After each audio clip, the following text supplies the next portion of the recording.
네, 중앙아시아 순방 중인 문재인 대통령이 우즈베키스탄에 이어서 카자흐스탄에서도 고려인 동포를 만나 경의를 표하며 앞으로의 번영을 위해 역할을 해달라고 당부했습니다. 한반도에서 2억 마리나 떨어진 이 중앙아시아에 우리 동포가 이렇게 많은 배경부터 앞으로 발전적인 미래를 위해서 어떻게 관계 설정을 해야 할지 짚어보는 시간을 가져보도록 하겠습니다. 김대호의 경제읽기 김대호 박사와 함께하겠습니다. 어서 오십시오. 네, 말씀드린 대로 문재인 대통령은 동포간담회에 참석해서 많은 고려인들에게 격려의 말씀을 드렸는데요. 그럼 고려인들도 보니까 이제 문재인 대통령을 향해서 굉장히 큰 관심을 표한 것 같습니다.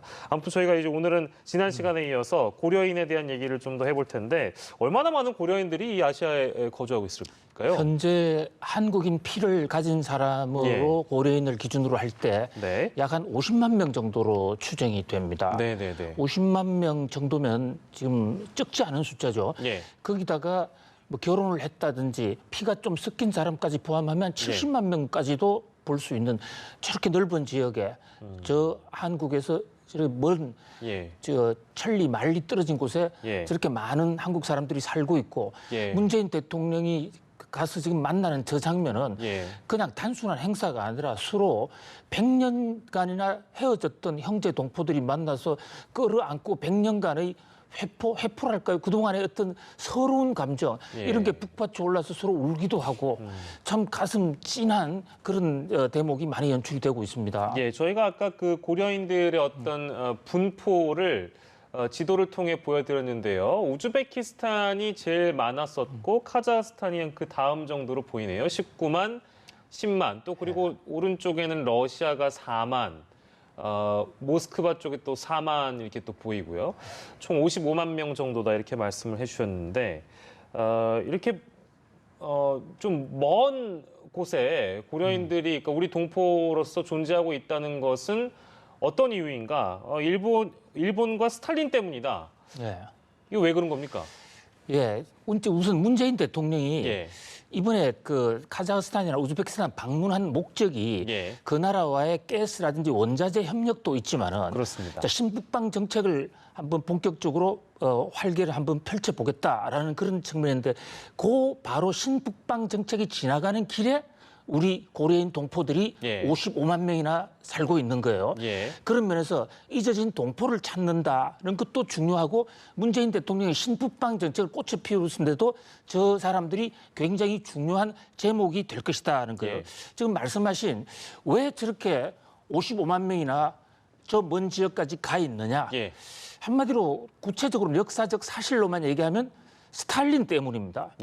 소련의 그 독재자, 소련의 지도자 스탈린이 1937년에 강제로 이 연해주 지역에 있던 우리 동포들을 전부 납치하다시피 해서 기차로 태워서 약 한 달 이상의 시베리아 대륙 횡단 철도를 거쳐서 우즈베키스탄, 카자흐스탄에 그냥 방목을 한 거예요. 그냥 보내버립니까? 강제로. 그렇게 연해주에서 쌓아온 땅, 재산 전혀 가져가지 못하고 몸만 살아서 넘어가는데요. 갈 때 그 추운 겨울에 이 사람이 워낙 많다 보니까 사람 타는 기차를 타고 가지는 못했어요. 개, 돼지가 타고 가는 기차. 그러니까 좌석이 없는 거죠. 그냥 그 두루마리로 천막만 쳐놓고 그 열차 칸만 있는 거기에 사람을 실어서 몇 달을 계속 그 수십만 명을 서쪽으로 보냅니다. 그래서 지금 가서 이 여행하는 도중에 약 한 15% 정도가 사망을 했어요. 그러고 나서 끈질기게 살아남은 사람들이 지금 그 후손들까지 늘어나서 지금 55만 명에 이르는 겁니다. 스탈린으로부터 천시당하고 그야말로 멸시를 당해서 저 먼 곳으로 밀려나게 돼 그만큼 얼마나 그 고생한 세월이 주마등처럼 또 지나갔겠습니까? 이번 동포 간담회에서도 그런 마음들이 많이 묻어났을 것 같습니다. 그러니까 스탈린이 왜 그렇게 했을까? 이게 중요하지 않습니까? 그게 제일 중요합니다. 자, 지금 정확한 그 러시아 쪽에 사서가 남아 있는 게는 없어요. 그래서 학자들이 추정하고 또 그 논리적으로 뭐 또 정인을 통해서 추적을 할 뿐인데 가장 핵심적인 요인이 일본 때문이라는 겁니다. 일본 때문에 예. 스탈린이 고려인들을 멸시했다. 예, 멸시한 정도가 아니라 완전히 박멸을 해버린 거죠. 당시에 1910년에 우리 한일 합방이 되면서 우리나라의 주권이 전부 일본으로 넘어갔습니다. 예. 그래서 한국 사람들은 국적이 일본으로 바뀐 거죠.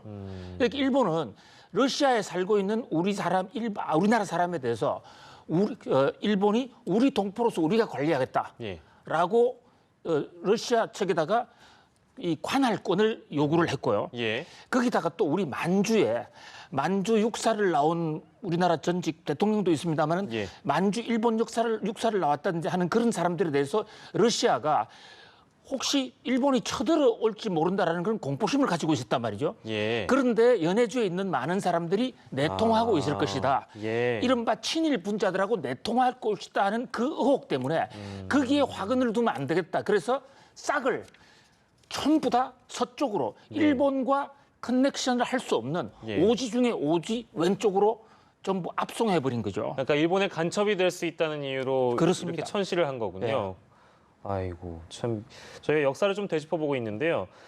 이제 강제 이주를 당해서 엄청난 고생을 했다는 뭐 대부분 이제 알고 있습니다만 실제로 얼마나 큰 역경을 이겨냈는지 얼마나 많은 고생을 했는지를 좀 부분적으로 살펴보면 어떻습니까? 당시에 기록에 보면요, 1937년에 그냥 보내놓고 예. 러시아 정부가 아무런 경제적 지원을 하지 않았습니다. 예. 그래서 맨 땅에 그 추운 동토 아닙니까? 예. 맨 땅에 그냥 방목이 된 거예요. 그래서 당시에 우리 동포들은 살기 위해서 토구를 파고 땅 속으로 들어간 거예요. 아. 거기다가 이제 예, 일부 좀 당시에 대부분 농민들이 많았기 때문에 네. 농민들이 생명이 이게 벽시지 않습니까? 예. 부뚜껑이나 또는 호주머니 속에 벽시를 가지고 가서 그 예. 팍토에 쌀 농사를 3년 만에 성공을 시킵니다. 아. 그러니까 기적이 일어난 거죠. 예. 다른 많은 민족들도 그 지역에 이주를 해왔습니다마는 네. 우리 한민족처럼 거기서 살아남은 민족이 없어요. 예. 그리고 나중에는 이 소련 정부에서 너무나 훌륭하게 잘 적응했다 그래서 예. 그 김학봉 씨라든지 고려인들 한국 사람들을 많이 인민 영웅 칭호를 내려주기도 하고 예. 러시아의 많은 우리나라에 해당하는 국회의원에 해당하는 그런 대표로도 뽑기도 하고 예. 거기서 또 재계 경제력을 키워서 많이 이 재계에도 진출을 하고 예. 그래서 한국인의 저력을 예. 유감없이 발휘를 했다 이렇게 볼 수 있어요. 예, 그 고려인 얘기를 하다 보니까 유대인 얘기도 같이 나와서 결국에는 이제 맞습니다. 디아스포라라는 예. 표현이 등장합니다. 국제 유민들 떠돌아다닌다면 이제 그리스어라고 그렇습니다. 제가 예. 익히 들었습니다만 이 유대인들은 사실은 전 세계의 어떤 분포로 봤을 때는 굉장히 소수 민족에 가깝습니다만 네. 세계의 어떤 금융이나 경제 이런 것들을 많이 휘두르고 있다라고 해서 디아스포라의 어떤 파워를 느낄 수 있는 그런 어떤 사례로 우리가 알고 있는데 유대인 외에도 다른 사례도 있습니까? 어떻습니까? 그렇습니다. 이게 위기를 거꾸로 하면 기회다라는 얘기가 있는데 우리가 역사적으로 주권과 국권을 찬탈당한 상태에서 우리 민족, 우리 선조들이 많은 고난을 겪었지만 예. 결과적으로 보면 지금 55만 명이란 분이 중앙아시아에 사시면서 예. 우리가 이 실크로드를 넘어가는 길에 딱 자리를 잡고 있다는 것은 예. 우리의 민족적 지상이나 경제적 지평을 넓히는 데 굉장히 도움이 될 수가 있거든요. 예. 그리고 그 지역의 나라들이 러시아를 비롯해 대부분 공산권 국가이기 때문에 우리가 정치적으로는 어떻게 해볼 지금 도리가 없습니다. 그런데 경제적으로는 예. 경제에는 이념이 없단 말이죠. 예. 그래서 충분히 만날 수 있는데 이것을 자, 유대인의 경우를 보면 유대인은 BC 580년경에 예. 이 바빌론 유수라고 그래서 바빌론이 쳐들어오는 바람에 강제로 잡혀갔어요. 거기도 우리하고 비슷하게 갔습니다. 예. 그런데 지금 유대인은 이스라엘에 살고 있는 사람보다도 밖에 나가서 디아스포라 생활을 한 사람이 20배 이상 더 많습니다. 그것이 지금 이스라엘의 힘이 돼 있는 거죠. 예. 중동전만 생겼다고 그러면 그 사람들이 도와주고 또 그 사람들의 많은 경제적 지원이 예. 지금 이스라엘을 키우고 있는 거죠. 예. 이스라엘뿐만이 아니라 또 하나 지금 중요한 나라가 예. 중국입니다. 중국이요. 예, 중국은 이 당나라가 망하면서 그 이민족이 들어오면서 그때부터 많은 이 중국의 이 한족들이 남쪽으로 내려가서 예. 지금 말레이시아, 싱가포르 이건 이 중국 경제권은 다 한족이 장악하고 있죠. 예. 그뿐만 아니라 지금 미주 대륙까지도 많이 장악하고 있는데 이 한족들의 전 세계 어디를 가더라도 없는 것 중 하나가 바퀴벌레하고 유대인하고 중국인데 이런 얘기가 있어요. 없는 곳이 없습니다. 예, 예. 중국촌, 중국 그 예, 상가 예, 이런 걸 예. 만들어 놓고 있거든요. 그런 면에서 우리도 이번에 문재인 대통령의 이 방문 목적이기도 하지만 예.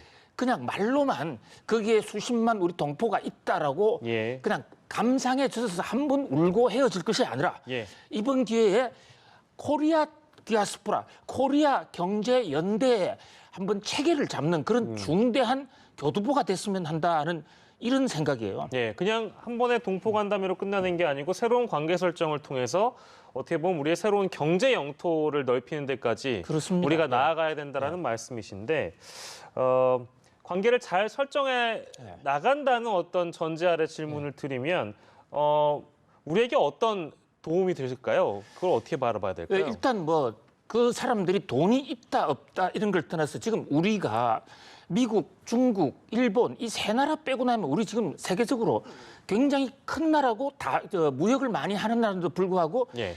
저변이 확대가 안 돼 있어요. 아프리카도 제대로 진출을 못 해 있고 예. 중동, 중앙아시아, 남미 이런 쪽에 많이 진출이 안 돼 있는데 예. 저 인력을 어릴 때부터 우리 동포들과 한국인 동포들과 익스체인지 프로그램을 통해서 예, 예. 서로 문화 교류 또는 정서 교류를 할 수 있게 어릴 예. 때부터 만들어주자. 예, 예. 그렇게 되면 사실 우리나라에 그를 서포트할 수 있는 세력이 전 세계에 깔려 있는 거나 마찬가지란 말이죠. 예. 특히 우리 남한, 한국이 예. 공산권 쪽에 인프라, 인맥이 없습니다. 러시아, 예. 또 타시켄트, 우크라이나 쪽에 가면 우리 인맥이 없어요. 그런 면에서 저 인맥들을 그냥 단순한 동포가 아니라 우리의 미래의 예. 우리의 형제들로 예, 예. 다시 한번 끌어 하는 게 어떻겠느냐. 특히 이 중앙아시아에 있는 사람들은 한국에 대해서 할아버지의 나라다, 할머니의 나라다. 예, 예. 굉장히 우위적이고 호의적입니다. 예, 코리아 디아스포라 우리가 거기까지 또 내다봐야 될 텐데요. 새로운 경제 영토로 거듭날 수 있기를 저희가 좀 기대를 해보도록 하겠습니다. 오늘은 고려인 얘기를 좀 더 집중적으로 해봤습니다. 김대호의 경제 읽기 김대호 박사 함께했습니다. 고맙습니다.